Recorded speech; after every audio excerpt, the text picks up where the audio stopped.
యావండోయ్, welcome to గోదారమ్మాయి. ఇవాళ నేను కరకరలాడే పకోడా చేశానండి. ఈ రెసిపీ చాలా ఈజీగా ఎలా చేశానో చూసేయండి. ఇలాగా మీడియం సైజులో ఉన్న 4 ఆనియన్స్ తీసుకొని ఇవి సన్నగా కట్ చేయండి. బాగా సన్నంగా కాదు, అలాగని బాగా మందంగా కాదు. బాగా సన్నగా కట్ చేస్తే బాయిలింగ్ ఆయిల్ లో ఆనియన్స్ అనేవి బాగా మాడిపోతాయి. అందుకని ఇలా మీడియం సైజ్ లో ఆనియన్స్ అన్ని బాగా కట్ చేసుకొని దాన్ని ఇలాగా స్మాష్ చేస్తూ ఉండాలి. నేనైతే ఇలా శనగపిండిని మీడియం కప్ లో తీసుకున్నాను. ఈ శనగపిండి 350 గ్రామ్స్ తీసుకున్నానండి. వీటికి 4 ఆనియన్స్ అయితే వేసాను.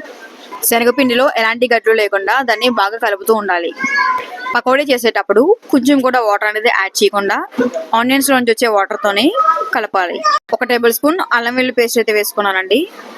జీలకర్రని బాగా వేగించి పౌడర్ చేసుకొని దీంట్లో వేసేసాను.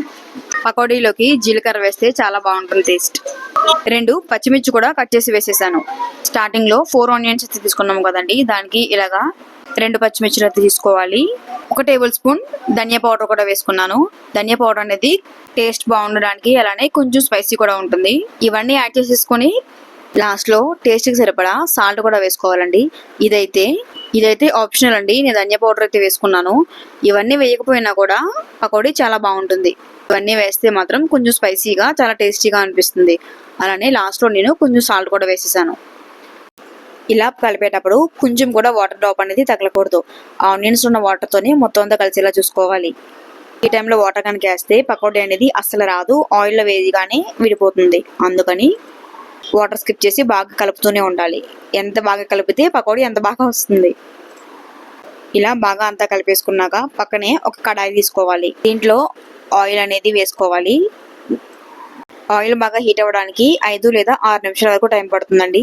ఇలా బాగా హీట్ ఎక్కిన తర్వాత కొంచెంగా పకోడీ అనేది వేస్తాము. ఇలా వేసేటప్పుడు స్టవ్ అనేది ఇలా మీడియం ఫ్లేమ్ లోనే ఉండాలి. ఎప్పుడు పిండి వంటలు చేసినా ఇలా 2 లేదా 3 వాయిల వరకు వేసుకోవాలి. అన్ని ఒకేసారి వేసేస్తే ఆయిల్ అనేది పీల్చుకోదు, అలానే పిండి వంటలు అయితే అసలు ఉడకవు. ఈ పకోడీ అంతా కూడా ఆయిల్లో వేగడానికి 5 లేదా 6 నిమిషాల పాటు వరకు టైం తీసుకుంటుందండి. ఇలా నార్మల్ ఎల్లోయిష్ కలర్ వచ్చినప్పుడే తీసేయాలి, ఎందుకంటే బయటకు తీసేసాక అది గోల్డెన్ కలర్ లోకి వస్తుంది. పిండి వంటలు ఎప్పుడు కూడా బయటికి తీసేసాకే గోల్డెన్ కలర్ లోకి వస్తాయి. సో పకోడీ ఈ స్టేజ్ లో ఉన్నప్పుడే ఒక్కొక్కటిగా బయటికి తీసేయాలి. లాస్ట్ లో అదే బాయిలింగ్ ఆయిల్ లో కరివేపాకు వేసుకొని కరివేపాకు అంతా ఇలా చిటపటాడిలా వేగించుకొని పకోడీలో వేసుకుంటే టేస్ట్ చాలా బాగుంటుంది.